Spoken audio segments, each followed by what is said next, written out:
Yo, what's good YouTube? It's your boy Story and Mike, and today we're gonna be talking about all the new 2K24 stuff, which includes gameplay, offense, defense, dribbling. Let's get into it. Mike Wang, of course, dropped this gameplay vlog, and we're gonna be talking about all the stuff that they talk about, including pro play. So, first screenshot: mocap has excelled at getting 2K to the point that it's at, bringing players closer to NBA action than before, and will continue to serve an important role, but pro play swaps the unnatural technology for peak performance in a natural and intense environment. So this includes the shots, anytime players moving off ball, dribbling, rebounds, blocks, passes, and free throws. They all feel different because they've been captured in real-time scenarios. Previous iterations of NBA 2K have featured a variety of dribble packages and unique jump shots, but capturing a controlling athletic layup under the basket or an ankle-breaking step back to create separation from a lockdown in a pivotal moment of the game hasn't been possible to this degree. So they have this example of Kevin Durant side by side with real game film and pro play, as you can see in the thumbnail. So yeah, they have players like Kevin Durant's unique jump shot and free throw, or Steph Curry's explosive dribble moves, and the way Jokic shoots the ball. They're all like hard to capture in game. So now that they're capturing it with real NBA game film, it's a lot easier, which is what pro play is. So that talks about jump shots, dunks, layups, dribble moves, pass animations, and signature movement, offense and defense. So they talk about how pro play has allowed them to transition manufacturing actions to fully immerse you into an NBA experience. Now, the first main thing of this video is intuitive offense, and Mike Wang talks about it, but he talks about how offense, shooting and dribbling wise, are more accessible and intuitive. They enable players of all skill levels to flourish on the court, whether they're a new player or a returning player, or even an experienced veteran. So they go over shot timing, layup timing, dunking, paint play, all that stuff, and we're going to go to shot timing. So players who play on Hall of Fame difficulty or in the record city will be playing with green or miss timing. With team control based modes like quick play, my NBA, and my team, you'll see a lot more forgiving shot timing. So you want to memorize every single player's release to be successful to a certain degree. The shot timing release time setting from NBA 2K23 has been converted to a new setting called shot timing visual cue. Now instead of time based, you can set your desired release point based on certain animation cues like the jump, set point, or shot release. This makes it a lot easier to play with players and teams you're not as familiar with. Now with layup timing, they talk about how layup timing is on by default, which is a very big thing. I used layup timing since I've been playing 2K, since it's been available, and especially this year because people just don't say anything takes skill in 23 because of the dunking and the layups. But now that layup timing is on by default, it will give everybody a more forgiving meter if you're open. But if you're not open, you're not going to make like crazy shots unless you master it. So advanced layups like floaters, reverses, euros, hop steps, scoops are more effective, but if you know what you're doing. So dunking as well, dunking has been changed. So now for new gen consoles, you are able to force controllable rim hangs from any two-hand dunk by simply keeping the sprint trigger held. That's cool. But the main thing is, down on pro stick gives you flashy dunks, and an up down or down up double throws will let you attempt contact dunks in traffic with the dunk meter. But the great thing about this now is that meter dunks are green or miss. So now you're not gonna see people just dunking the same exact dunk and like it's just like slightly late early going in. It's gonna have to be green to go in. And now they have paint defense, and paint play in general has been modified. So now bigs are gonna have a lot of fun dominating in the paint. You can branch out of any offensive rebound into a putback attempt by simply pressing the shoot button after the catch. Post fades and hot shots are also very effective shots for post playmakers. Strength and weight can definitely be felt in the paint, as high rated glass cleaners easily grab boards over smaller players and finish those easy second chance points. I'm curious to see how that works, but it sounds like they're improving paint defense, even though it was already improved last year. You just didn't know because how overpowered offense was. They talk about dribbling, so this is very important. Mike Wang does talk about this in like a video, but I don't want to get copyrighted. It's 2 minutes, so I'm gonna summarize what he says. He talks about how shooting has been customized and improved, but in order to get high percentage shots, you need to know how to create separation. So he talks about how this is one of his favorite elements in the game. You have regular breakdowns, which are done by flicking up on the right analog stick, and then aggressive breakdowns, which are done by flicking up on the right analog stick with sprint held. So this will initiate a sequence of signature size-up moves that you can use to create separation with on their own, or you could branch out any time for an explosive drive or another dribble move. This year's dribble system features more dribble combos, including signature double crosses and hesitation crosses from a standstill or while moving. With Proplay on new gen, your favorite ball handlers feel more explosive than ever and have their own signature combos and escapes that will put defenders on skates if used properly. So they talk about another thing to add to your arsenal is a blowout dribble. Tapping the sprint trigger while moving will give you a quick burst of speed where the ball handler pushes the ball ahead to get out quickly in transition. In the front court, the same mechanic can be used for a quick change of pace to quickly bow by unsuspecting defenders. Another update is adrenaline boosts. Adrenaline boosts are back, but they have been redesigned to make offense and defense more engaging at the same time. On offense, the adrenaline boosts no longer are lost after pulling off dribble combos or moving short distances, giving elite ball handlers much more freedom to create off the bounce.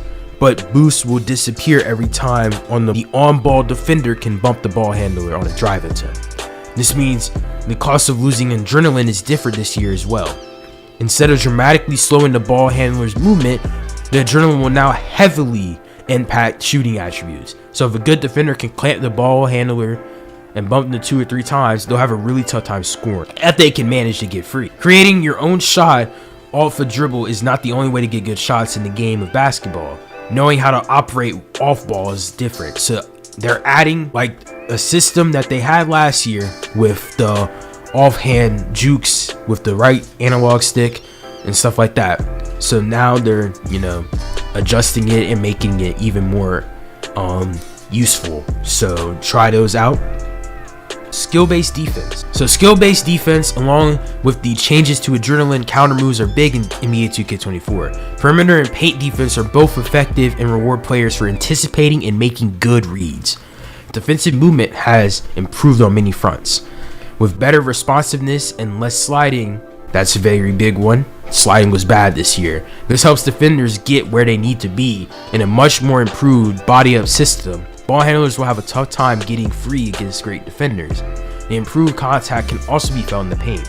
Big defensive anchors will have much easier time putting a body on shooters at the rim and forcing tough shots. With this, directional steals are also back, giving locks more tools to pester ball handlers. And they talk about having the correct hand closest to the ball, reach with that, avoid reaching across the body, making it more successful or less successful, and more foul calls are going to be called if you use this incorrectly. So they talk about stuff that addresses the ghost contest issues in the past. Ghost contests have been an issue for so long, and if they can get it where good defenders get good contests, but you're not getting contested by someone like guarding you, that's good. And they talk about making the coverage scores line up much closer to what gamers will expect. That's what ghost contests were. So now blocking requires, more skill, and a lot of defense has been improved. So, you have the ghost contests that are, like with the new system of ghost contests, they're going to change how it is. And then blocking is going to take more skill. You're going to have to read the offense and make sure you attempt blocks correctly, or else you're going to get fouls. You're going to be out of position. So now, one of the last things is Takeover. Now, Takeover is very interesting because Mike Wang says Takeover returns both a different spin. This year, it will not be tied to the build creating process. So when you do get Takeover in game, you can choose what you want on the fly. So he sums up saying you can pull up a menu when you activate Takeover and choose between finishing, shooting, playmaking, defense / rebounding, or physicals, and you can activate one to boost all your ratings in that specific category. So now you have the flexibility to evaluate what's happening on the court. So if you guys are down and you need the defensive boost, you can activate defensive rebounding takeover, and it doesn't matter what build you're on now, it's going to boost your attributes, probably plus 10. Now it's going to change how people play takeover, because there's a lot of people that rim run and have shooting takeover. I really wish that you had to like do something on defense or do play make to activate it, but with double takeover you can choose 2, and then with mama mentality, activating double takeover will boost all your attributes. So I'm very curious to see how that works, because a takeover is easy to get, mama mentality is gonna be crazy. Alright, so there's a lot to cover. It turns out that as I was editing this video, Mike Wang finally can talk about a lot of stuff. So we're gonna go through a bunch of tweets from him, and the first one is: the contest system changed a lot. The main highlights greater emphasis on body position instead of the hand location, big reason for ghost contest. Heavier penalties for being crowded at the start of the shot and less for out of position late closeouts. So that's the first one. And then you have him confirming that you will get a shot celebration every green outside of 15 feet. So that's cool. And then you also have him talking about shot types. So in this tweet he says, generally all advanced shot types, spins and step backs got a buff in the mid-range, and all advanced layups, euros, floaters, reverses, hops and spins, quick scoops also got a buff. So try and mix up your arsenal on scoring moves and you'll be rewarded. And another tweet is fades got a buff in the mid-range and a big nerf at the 3. So it turns out that we might be returning to old 2Ks where people don't fade as much at the 3, but the like good players do. So you might see like the IQ contains and the people that actually know how to fading, and regular people not. And this is an interesting tweet. So somebody said, will signature movement styles be available? So Mike Wang says yes, and Proplay has given us a ton more. We're up from the 37 in 2K23 to about 150 now. So that's a lot. That's a big difference. So now we have another tweet here, and it says your opponents and teammates will not be able to see your shot meter in NBA 2K24. My advice is to turn off the shot meter, because turning it off will increase your green window size by 20%. I'm not gonna lie, I saw a tweet, and I'm not gonna put it in here, I'm just gonna summarize it. 2K22 had a 20%, 2K23 had 5%. So it is 4 times larger to shoot without the meter than it was in 2K23. So use that with a grain of salt. Your teammates also can't see your shot, so I don't know how that's gonna be, because people are gonna be calling green and lying. Both the layup and dunk meters, if you have a pretty open lane, the green window is much bigger in 2K24, but it shrinks fast the heavier the traffic. And again, on Hall of Fame and competitive online, you have to green the dunks to make them. So it's gonna be a lot more difficult to just do dunk meter every play. Like, people like Laker fan are probably gonna still excel at it, but if you're like middle of the line, you're just gonna have to shoot, bro. And another tweet is variable shot timing has been toned down for 2K24. They have changed the shot timing impact shooting attribute to shot timing stability. So the higher the stability grades will further dampen the effects of fatigue and defense on shot speed. So if you have a high shot timing stability, then that means you making like 70%. Obviously not 70, but you're gonna be able to make better shots, fatigued and more defended. All right, we have another tweet from Mike Wang, and it talks about controller settings. So he talks about how there will be controller settings this year separating toggles for shots, layups, free throws, as well as control types, so pro stick and button. You can reposition and resize just about every on-screen element, so shot meter, player indicator, fatigue bar, etc. I'm very curious about this last part.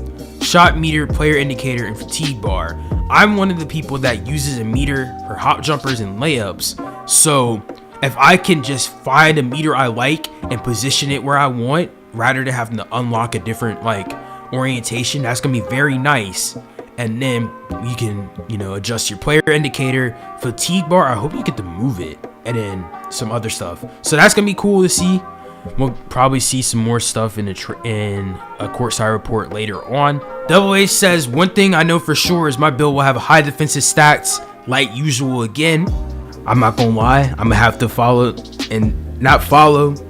I'm gonna be the same way. Y'all know how I am with my builds as well. With that being said, we covered all the stuff that I know of as of recording 30 minutes before it gets uploaded. So if there's new stuff, I will update you guys as soon as possible. Maybe daily uploads. If I see 10 people comment daily uploads, I'm a daily upload for the rest of 2K23 going to 2K24. And we'll see what happens. But it's been your boy, Story of Mike. I'm out. Peace.